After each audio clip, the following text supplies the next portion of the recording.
Today we're looking at the upgrade of Skull Shaver's entry model, which is the Skull Shaver Palm MX5. The Skull Shaver Palm has always been the budget-friendly alternative to the pitbull models, and in 2025 it received some notable internal and external upgrades. And in today's video we're going to see this MX5 is a worthy upgrade or a worthy successor of the previous three-headed palm head shaver. Also in this video I'll do the usual and I'll cover the pros and cons of the features and design of how I view and experience those.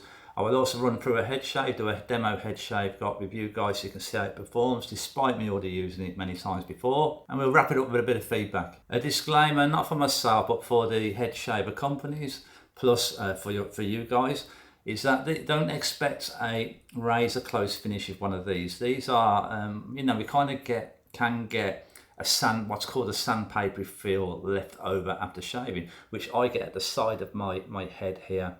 So don't expect a razor close shave that you get from a safety razor or a multi-blade razor. These are more about convenient, no mess convenience, and getting a quick shave. The other part of the disclaimer is that these are prone to faults, not just this brand. Many brands of electric head shavers are prone to faults. The most important aspect I think that we need is a decent warranty period. And on warranties, we get 12 months or you in the USA get 12 months warranty on one of these. And in the UK and the Europe, for some reason, we get 2 years warranty. For now, the standard three-bladed palm shaver is still available. I still see it available on the website. I don't know if that's going to last and they're going to discontinue all the 2025 models or not. My guess is that they are going to discontinue them. So, if you want to get one a little bit cheaper, they are slightly cheaper. And I've just seen the Palm free cutter type shaver priced up for around about $25, which is an absolute steal. So I'm not sure that's going to last. As this is the entry level model, we can expect to buy this the cheapest out of the range. And this costs around about $50 in the USA, which is to me that's a really good price and kind of what I'd expect to pay for one of the cheaper head shavers. Yes, we can purchase them, all sorts of dedicated head shavers on Amazon for that price or much cheaper. However, I would not put my trust in these companies. These companies they're not only Chinese made, like most of these head shavers and electric shavers are made through China. However, they're not only China made, they're China sold. So how warranty will go, I'm not that sure. And I'm also not great in or not happy to be funding what's happening on Amazon, where I call it I heard somebody else call it, and I agree, they call it Chinazon, where you get some real good brands on there. These Chinese companies see them making money, make a cheaper version, and then start taking business away from these guys. And these guys are in the West. They're in the USA and the UK and Europe, and I kind of want to support them, even if I'm paying a little bit more money. But anyway, the main point is with the brands in the West, the US or the UK and stuff, we're going to get a better warranty period, and hopefully they're going to honour that. And we may just not get that with the China's own companies. We also have to consider the cost of these replacement cutters. Now, Skull Shaver advises that these should be replaced around about every 6 months or up to 6 months. However, mileage is going to depend on each person, how often they use it, and how coarse their hair are, or how coarse their hair is. And the blades that we get with the Palm is what Skull Shaver calls the carver blades. Now, the carver blades are supposedly more designed for people with coarser hair, but I've used all the various blades, the various cutters, and not found much difference between these. The most popular is the Forte. However, I found the Forte maybe feels slightly more comfortable.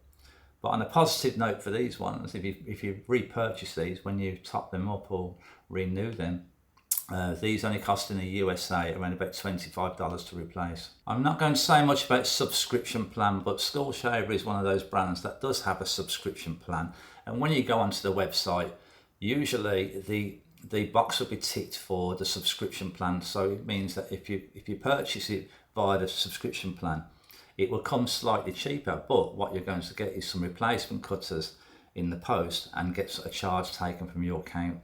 So it's worth just noting that if you purchase it on the Skull Shaver website, then do check that because some guys don't notice it, and then they're like, bugger, these will come through the post, you know, and I've got a, you know, and I've had a payment taken out of my bank. So just to be aware of that. Let's get more into the features and design then. So one of the major upgrades for this is that it's now got 4 cutters, where previously the Palm 3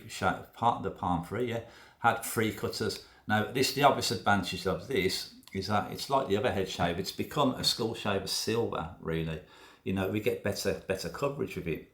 However, the one disadvantage, and one thing I kind of liked with the Palm 3, was having 3 cutters meant that you could actually facial shave a bit much easier. It become more like, let's say one of the Philips shavers, you know, it was more like that. But you know, these are meant to be dedicated head shavers, so it's more positive that we've got 4 cutters. A feature that is unique to Skull Shaver, which I've really come to like with head shavers, and I didn't like it quite as much at first when I purchased one, but now I've used them many times, I've really become accustomed to it and prefer it over other designs. Now that design is we can hold this shaver at the sides there, in a normal manner, and shave like that, or we have some grooves underneath here, and we slide our fingers through, and we use it in a cupping method, and then we can shave the back of our head very easily. But not only the back of our head, as you'll see in the demo shave I'll show, you know, we can cup at the sides of the head. You know, I can more or less do a whole head shave a bit using it in that method now. The slight disadvantage with that, which some guys have more of a preference for with other head shavers, is that this is quite tall.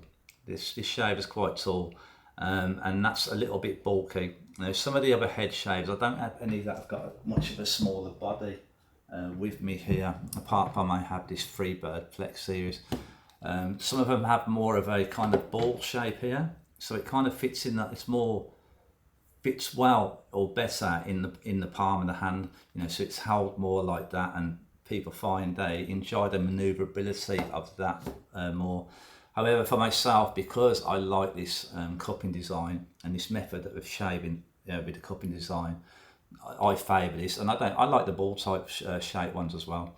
But it's just worth noting that, as some guys do have that preference for that smaller ball shape. These rotary blades all flex. They flex together. All 4 of them are flexed together, and then but not only those flex, but also these individual blades. These also flex as well. And not all head shavers have that feature.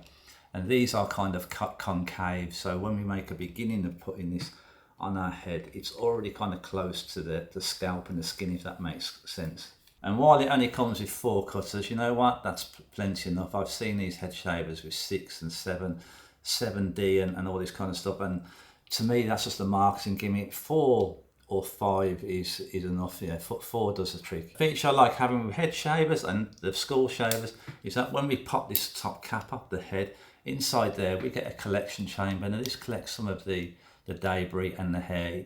It doesn't collect all of it, it only collects a certain percentage of it. We still end up with a lot of debris that is inside the cutters rather than inside that, but I still like to have it, and I find it's better than some of the head shavers that don't have that, and it's more compact inside, and not for me, that they get clogged up more easily. So having this is most definitely a benefit. The MX5 is also upgraded on its runtime.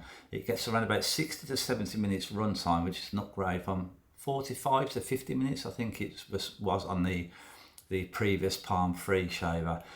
Plus the battery's been upgraded from a 600 mAh battery to a 1000 mAh battery.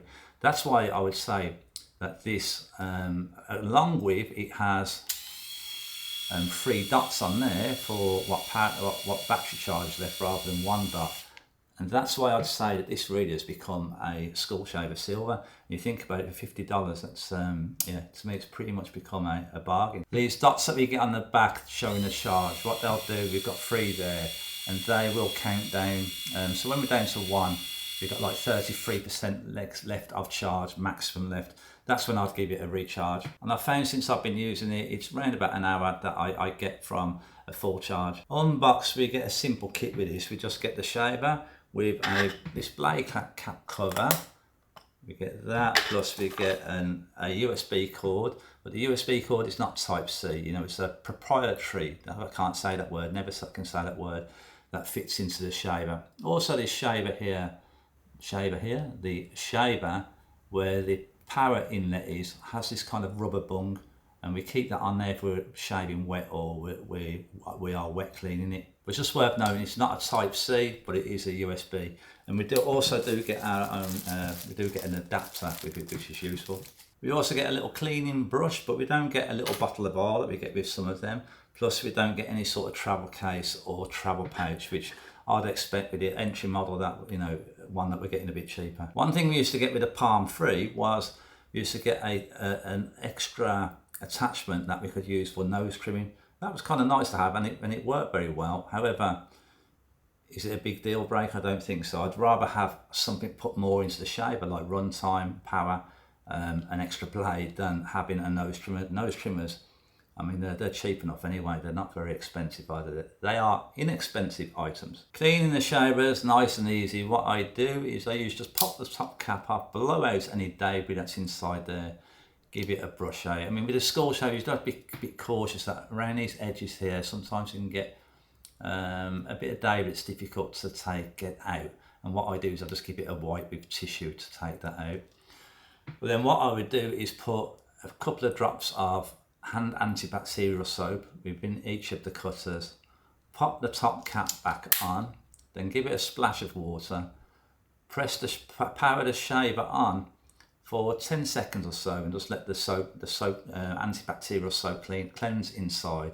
Then run it under the tap, run it back under the tap, clean it all off, and then let it dry for a couple of hours or so. What I also do is keep the blades running nice and smoothly, and to preserve them, make them last longer, is that after I ever wet clean them, or if I was to wet shave my head, which I don't really do, I would put a couple of drops of oil on each of the cutters, run it for a few seconds or so, about 10 seconds, and then what I would do is just wipe off any excess oil that is left afterwards. And this helps maintain the blades and keeps them running more smoothly. I generally wet clean about after every 3 shaves or so. I don't do that after every shave, but after every 3 shaves.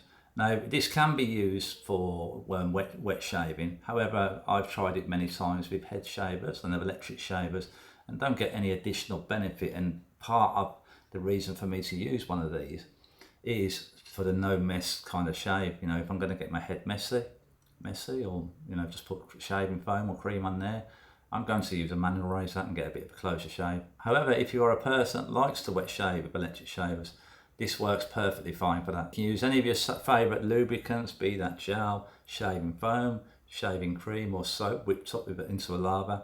You can use any of those. One thing worth noting is that when I take this head off, inside here, these cutters, there's a cog there. Now this cog previously, up until about a year or so, we used to be able to turn this and it would release all these cutters. And I found that really good and useful for being able to give the cutters a deep clean. However, we can't do that now, so I hope they'll bring that back. Yeah, for me that was really useful. Right, just before we get a head shave on, I'll just mention that these are best used, if you've never used them before, they're best used when you've got only 1 day or 2 days of growth. 3 days and above, it just gets more tricky to shave the hair, and it just makes the shavers work harder. If you've got hair that is longer than the length of, say, a trimmer without a comb on there or a guard, then you're best to give it a trim first. But if you can use it every day, every 2 days, they work much better and much quicker. If you do it daily, you honestly get a shave done in 2 minutes or so. So anyway, let's grab a mirror and get a shave on. Right, this is what we're starting with. I had a few days of growth because I was unwell, but what I've done is I've shaved it with a trimmer first with one of these Remingtons. I'll put a link in the description for these. These are great for just quickly going over for a buzz cut. These are, yeah, they're excellent for many little tasks. Many grooming tasks. So yeah, this is what we're starting with. As you can see, I've not got no hair on the top there. I have some that's very fine. However, because I'm balding like that, that's the reason why I use one of these and shave my head completely bald. So there we go, the sides and around the back area. Right, let's see about this palm, removing that then. Okay, so this is the cupping design method of holding it. This is mostly how I hold these shavers now. First I used to use that method for shaving the back of the head. Now I do it mostly throughout the shave.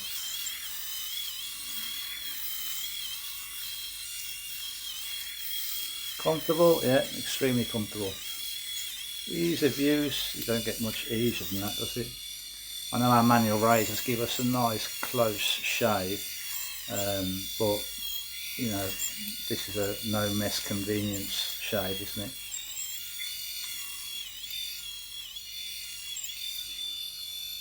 Around the ears area, let's get a bit close in there.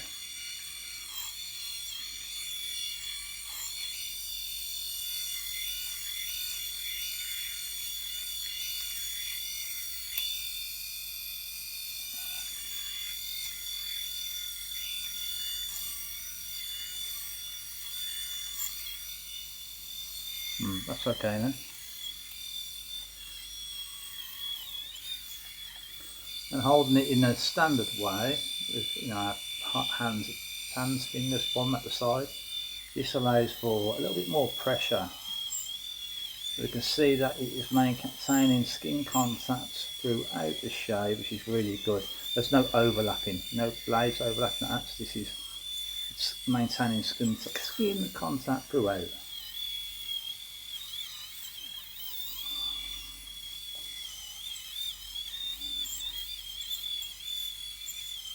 We can use rotating circles with this, or using it straight. That doesn't matter. We don't have to follow any rules. Do what we find works best for us. Let's show you around the back of the house. Back of the house, back of the head.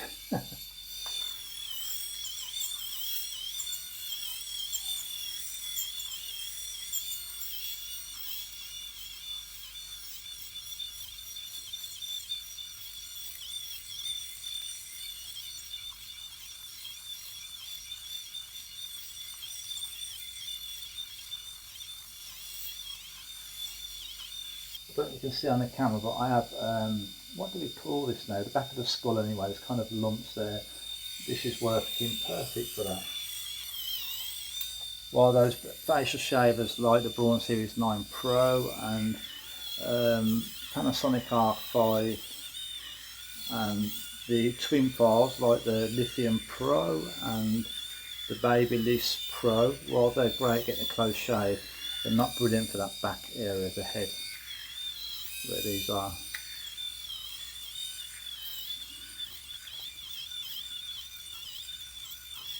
I'll say we're into about 3 or 4 minutes now, and this is on the longest that I would ever need to shave my head hair at, because I'll always have a trimmer at hand, and it's the best use shaving every day or every 2 days. Daily it'll be done by now.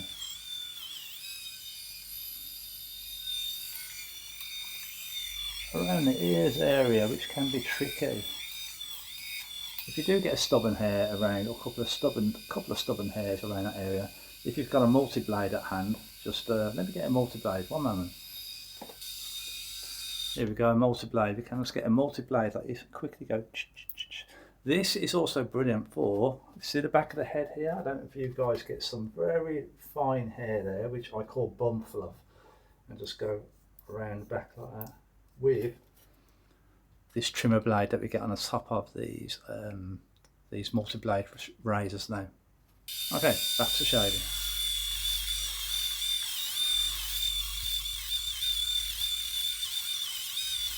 So I'm doing this to try and get this area a bit closer now. Where my hair recedes here, I get a kind of sandpapery feel left afterwards. That's how it is with these, dedicated head shavers. I'm okay with that. I just try to get as close as possible, but it's not going to be perfectly close. Some guys purchase these and they have expectations of getting the same shave that they'll get with shaving their face with a facial shaver or a manual razor, or shaving their head with a manual razor, and you just don't get that with these. These are all about convenience, and if you're a person that picks up irritation or gets cuts from manual razors, and this is what these are ideal for. Okay, job done. As I've used these type of shavers loads and loads of times, I know the result I'm going to get, and I'm pretty happy with that. And this, of course, is the cheapest model in the Skull Shaver range. People do say that they are expensive. This one's not expensive, which is kind of subjective in a way, and it's expensive because it's expensive for a person who earns $1,000 a month. One of these is probably expensive. Someone who earns $3,000 a month, one of these are probably fairly cheap. There we go, that's the shave done. So the bottom line, or who I reckon this is best suited for, obviously for people who are looking for a decent dedicated head shaver that's not too expensive. Now, since the Philips range has come out, I really favour them and really like those shavers. Plus, I still really like the Skull Shavers. However, I've got a Philips here. I think this might be the 7000 series. There isn't one that's for around about $50. So this is definitely better suited for somebody who's looking for a shaver in the $50 range. Now, since it's been upgraded, it's become more like a silver. I think this is a silver SX5, but more like the previous silver, and what it's priced up at. I think it's a brilliant shaver and a great deal. But like I've said, it's not going to give you a razor close finish. It will, like myself, I get some sandpapery feeling there, but you know what? I don't need to chase the closest shave all the time. I found chasing the closest shave all the time, that if I shave it early in the morning, by 5 o'clock the stubble comes back anyway. So what was the point in chasing it? And just for the convenience, the no mess, and everything else that comes with the positivity of one of these, bar the closeness, great shave. I think the company Skull Shaver has been very smart because of these Philips coming out. If you take a look at my best of roundup page on my website, shaveadvisor.com, the Philips now has overtook the Skull Shaver as #1. However, now I've used this, and it's a $50 shaver, this is also going to go onto that page. And I think Skull Shaver has been very smart in that Philips doesn't have one anywhere near that price. I think the 5000 series is still around about $70. So yeah, Skull Shaver have been smart on that one. Well, that's about it. Next coming up for you head shaving guys is I have this Leaf original shave that has 3 blades on it. I've been using that, and I'm going to do a review of that. This is the original one. And I've also, for facial shaving guys, got the Panasonic 700 series, I think this is. Panasonic 700 series shaver review coming up as well. And don't forget, all of these reviews, including for the Skull Shaver Palm, we'll have a review on my website, shaveadvisor.com, which goes a little bit more in depth, shows a little bit more information, and anything that needs to be updated will be updated on that, which obviously can't be done on the video. So that's about it guys, thanks for watching, have a great day.